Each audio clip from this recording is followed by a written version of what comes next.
Olá, eu sou a Ana Lívia, esse aqui é o Pio e você tá no canal Você Só Dá Aula e hoje a gente vai te mostrar como que eu organizo minha dissertação usando o Notion.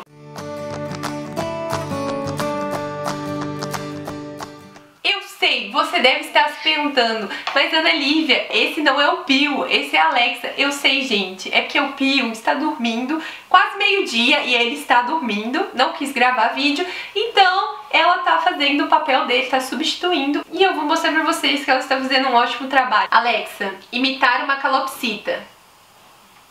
Aí vem um som de calopsita. Ah, agora você quer! Um outro animal. Vocês ouviram, Pio? Agora você quer gravar. Invejoso. Esse vídeo é um dos vídeos mais solicitados por vocês. Por quê? No meu Instagram, se você não me segue, é o @vocêsodaaula. Eu mostro muito a minha rotina, não só como docente, mas também como mestranda da área de educação. E o Notion é um site que tem me ajudado muito a me organizar, porque ele te dá uma visão mais geral e você também consegue unificar todas as informações ali. E eu mostro e o pessoal sempre me manda pergunta: Ana, o que é isso que você está usando? Que site é esse? É gratuito? Não é? Como que você se organiza? Bom, seus problemas acabaram que nesse vídeo a gente vai fazer um tour pelo meu Notion juntos. Eu vou mostrar como que eu uso isso pro meu contexto, tá, pessoal? Então esse não é um vídeo te ensinando a mexer no Notion, é um vídeo em que eu mostro como que eu uso ele, ok? Então, se você quer ver, não esquece de se inscrever aqui embaixo no canal, que toda semana tem vídeo novo. E já aproveita para dar um like nesse vídeo, que assim você me ajuda a divulgar para outras pessoas. Então, bora lá! Tô aqui com o meu Notion aberto e vamos lá. Se você não conhece esse site, eu vou falar aqui de uma forma mais geral, só para você entender qual que é a proposta dele. Porque ele é um site, na verdade, pessoal, de gerenciamento de tarefas. Então, ele permite que você personalize ele da forma que você quiser e você pode ajustar. Você pode criar templates de acordo com demandas específicas. Por exemplo, eu tenho esse aqui, eu uso muito para o mestrado, para a dissertação que a gente vai fazer o tour. Mas eu também uso muito para questões do Você Só Dá Aula. Então, YouTube, Instagram, tá tudo integrado aqui na mesma página. Vou colocar aqui adicionar uma página, olha só, ele vem como uma página em branco, então você vai montando.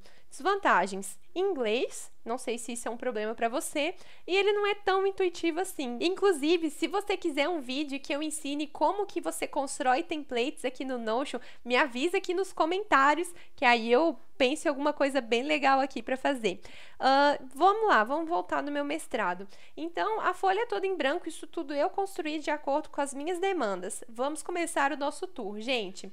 Primeiro tópico aqui são as tarefas da semana. Então, quando eu entro na página do mestrado, eu já sei tudo que eu tenho que fazer durante a semana. Então, eu coloquei aqui como um... Aqui, ó. Como um to-do list, é aquele que você vai marcando, né, os check, fez, beleza. E aí, o que eu for fazendo, eu vou marcando, o que tiver desmarcado eu sei que eu preciso fazer, e você pode ir, eu vou assim, controlando tudo isso de acordo com a semana, eu sempre vou atualizando isso aqui. Bom, aqui embaixo eu tenho a estruturação da minha sequência didática. E aqui eu acho importante explicar um pouquinho de como que é a minha pesquisa para vocês entenderem o contexto. Eu entrei no meu mestrado em 2019 e a coleta de dados estava prevista para o início de 2020 em uma escola de forma presencial. Bom, não deu certo, vocês já sabem a história, né? Vocês já têm spoilers aí. E acabou que eu tive que adaptar tudo para o ensino remoto. Então, eu construí uma sequência didática de 10 aulas. Deixa eu abrir aqui, eu criei uma página aqui. 10 aulas, de modo que 3 delas foram síncronas, a última também foi, eu deixei aqui marcado. E as outras foram aulas assíncronas. Então, eu tive que construir todo o material da minha sequência. E aí, aqui é um pré-coleta, foi pré-aulas, assim, tudo que eu precisava fazer. Então, qual o objetivo da aula, o que eu precisava construir, algumas observações. Então, todas as aulas em relação à construção, eu fui marcando aqui, sabe? Tudo que eu tinha que fazer para construir aquelas aulas, quais recursos, quais tecnologias educacionais eu iria utilizar em cada uma. Então, essa parte aqui está até finalizada porque eu já construí todas essas aulas, a gente já, inclusive, ministrou elas, já deu tudo certo, mas era só numa questão de organização para eu entender o que estava faltando para eu fazer para finalizar essa sequência. beleza? Aqui embaixo, gente, ainda dentro da estruturação da sequência, eu tenho um tópico que é muito o que eu pesquiso, que são as representações multimodais. Bom, não tem uma literatura, assim, muito clara ainda sobre isso. Na verdade, tem vários estudos, a maioria são estudos estrangeiros, então os artigos que eu leio, eles não estão em português. E existe dois termos, assim, que quando a gente traduz, existem as representações multimodais e as múltiplas representações, que são o alvo da minha pesquisa, ambas. E eu queria entender a diferença. Então, assim, eu fui traduzindo basicamente trechos de artigos para eu entender qual que era a diferença disso e poder estruturar melhor a minha sequência didática. Porque antes de montar a sequência, eu precisava ter isso muito claro. Até porque a gente tem sempre que alinhar a nossa prática à teoria. Então, esse trecho aqui, essa que tem até a estrelinha aqui, é porque eu precisava de uma parte, de um aporte teórico, assim, mais estruturado, para eu entender como que seria a montagem. Então, isso foi tudo pré, sabe? Isso não tem um tempinho já que eu montei. Agora, vem a parte que eu sempre mostro para vocês, que é a escrita da minha dissertação. Gente, montei uma tabela aqui, e o que tem nessa tabela, basicamente? Qual que é a etapa? Então, definir o capítulo, ok, levantamento, introdução, quais são... eu dividi, né, toda a escrita, a gente não divide assim, claro, no texto, mas eu dividi em levantamento, em referencial teórico, objetivo, para ficar mais fácil para eu ter um controle melhor do que eu estou fazendo naquele momento. Qual o período de escrita? Então, aqui o status eu fiz, é uma coisa que está em andamento, está em aberto, eu estou aguardando, porque tudo que eu escrevo, eu mando para a minha orientadora. Então, se eu enviei, eu estou aguardando ela me retornar aquilo. E se aquilo está na minha versão final, ela já revisou, eu mudei, mandei, ela autorizou, então está pronto. Vocês estão vendo que não tem nada pronto ainda. Ai, Jesus amado. Aqui, gente, eu tenho progresso. O que é o progresso? Se eu enviei para a Ana, então a Ana é minha orientadora, no caso. Fiz lá, escrevi, achei que tá legal, mandei para a Ana.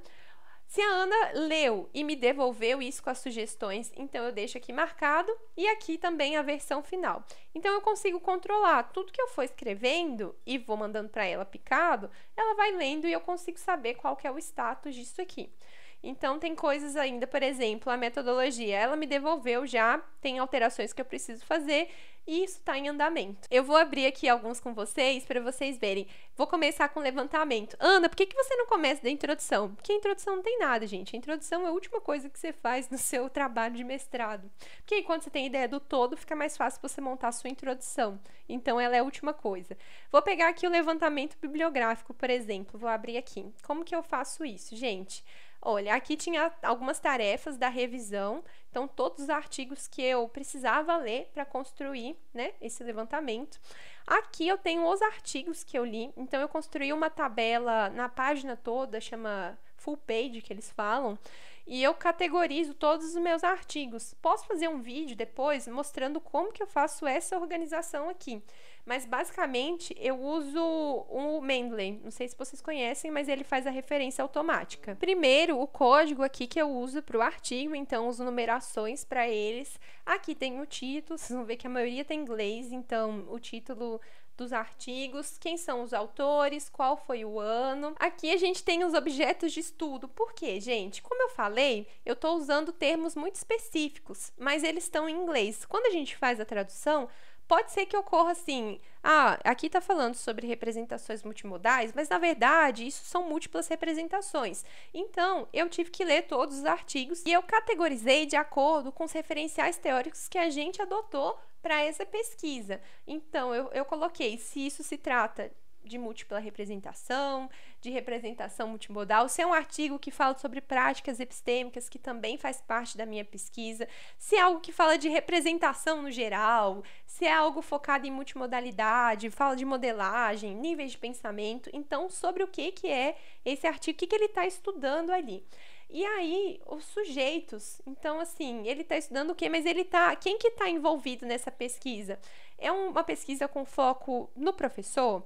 tá falando de alunos do ensino fundamental, do ensino médio, é um trabalho teórico, são alunos do ensino superior, de cursinho, então eu fui cadastrando, eu fui categorizando nesse caso. E aqui, gente, do ladinho tem mais algumas coisas, então vamos lá. Eu tenho aqui a leitura, então quando eu li o artigo eu fui marcando aqui, vocês vão ver que são vários aqui, eu fui marcando todos, acho que tem 30, deixa eu ver, vamos aqui embaixo para eu ver. 35, pouquinho, de boa. E aí eu fui lendo, fui marcando. Aqui é se eu já cadastrei no Mendeley de forma correta para eu fazer o gerenciamento das referências. E aqui são observações. Então eu falo assim, no geral, depois que eu leio esses artigos, sobre o que ele se trata. Então, assim, porque a gente lê tanta coisa que a gente esquece, sabe? Qual que é o foco? Então, olha esse aqui último, é uma revisão de literatura. Então, realmente são pontos que me chamaram a atenção, são observações que eu julguei que são importantes para eu lembrar, para quando eu ver aqui, eu falar, ah, tá, isso aqui me chamou a atenção por causa disso, isso aqui, esse artigo se trata disso. Então, esse foi o ponto aqui do meu levantamento bibliográfico.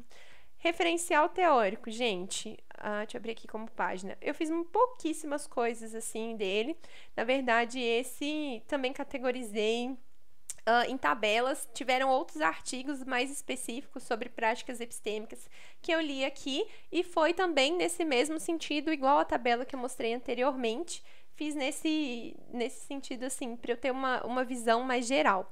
Mas o referencial teórico, isso está muito também na leitura dos artigos, que eu fui lendo e fiz um fichamento, né? Mas eu fiz algumas anotações. Isso tá no meu iPad. Posso mostrar também algum dia para vocês. É porque é tanta coisa, eu fico doida. Aqui tem os objetivos, metodologia. E agora eu vou mostrar para vocês, que eu acho que é o mais esperado, que é o que eu sempre mostro e compartilho lá no Insta, que é a análise dos dados. Estou nessa etapa de escrita da minha dissertação. Aqui, gente, eu tenho a análise dos dados, assim, brutos, né? Então, por exemplo, são as 10 aulas da sequência, peguei todos os dados, tudo, assim, sem tratar nada, coloquei tudo em uma planilha do Google. Deixa eu mostrar para vocês, aproveitar que eu tô aqui, né? Porque no Notion você consegue fazer isso, você consegue sincronizar com outros aplicativos. No caso aqui, esse é com Drive, é um Google Documentos. Deixa eu mostrar aqui para vocês, visão geral da minha sequência. Então, aqui embaixo, olha só, tem todas as aulas, até a 10, aqui é a visão geral, que eu construí alguns gráficos para ver quantos alunos participaram. Ele tá demorando um pouquinho para carregar, gente, é assim mesmo. Algumas partes da sequência, enfim, vocês acham que não tem... Vou fazer mestrado em educação para não lidar com números? Gente, vai vendo. Eu conto, vocês contam. Então, eu anotei aqui todas as respostas, assim, que os alunos foram mandando sem tratar nada. Aqui no Notion, então, nessa parte eu não tratei. Agora, na análise de cada aula específica, já tem os dados tratados, tudo bonitinho no esquema. Vou mostrar para vocês. Aula 1, por exemplo, que foi uma aula síncrona. Vou abrir aqui como página. Vocês estão vendo a facilidade? Está tudo junto, tudo unificado. Objetivo da aula, quantos alunos participaram. Esses aqui em vermelho são as transcrições, são os trechos que eu julguei que são mais importantes para a gente discutir. Então, até para eu tratar isso com a minha orientadora, facilitou demais, porque eu compartilhei aqui em Share, tá vendo? Você manda o link, ela entrou e ela teve acesso a todos esses dados, ela conseguiu fazer alterações, então eu fui colocando tudo aqui. E é legal porque eu mexo com representações, gente, eu estudo isso. Então, os alunos constroem representações e eu analiso essa construção.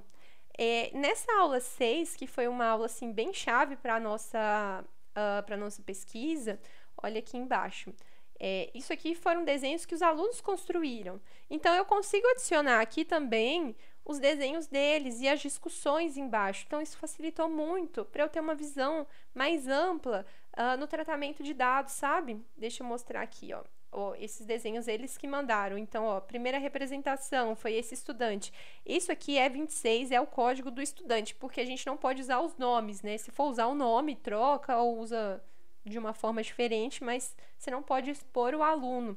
Então, tá tudo assim, bem bonitinho. O Notion, ele foi perfeito nessa parte. Então, nesse caso aqui, eu tenho tratamento de todas as aulas.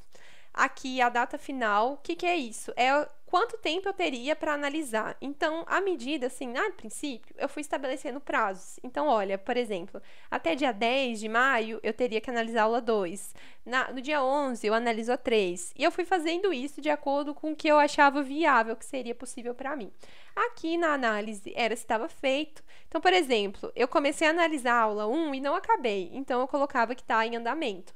Mas, quando eu acabei, feito, e o que eu não tinha feito ainda estava em aberto. Isso é ótimo, gente. Não preencher isso dá uma sensação de satisfação que vocês não têm ideia.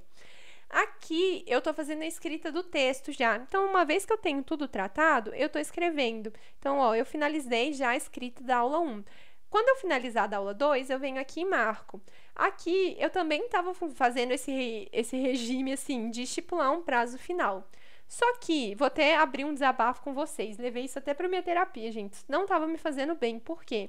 Eu me cobrava muito, eu tenho esse problema de colocar prazos, limites, que são coisas meio que impossíveis de serem feitas, sabe? Até porque eu não tô só por conta do mestrado, eu tenho outras demandas da minha vida também.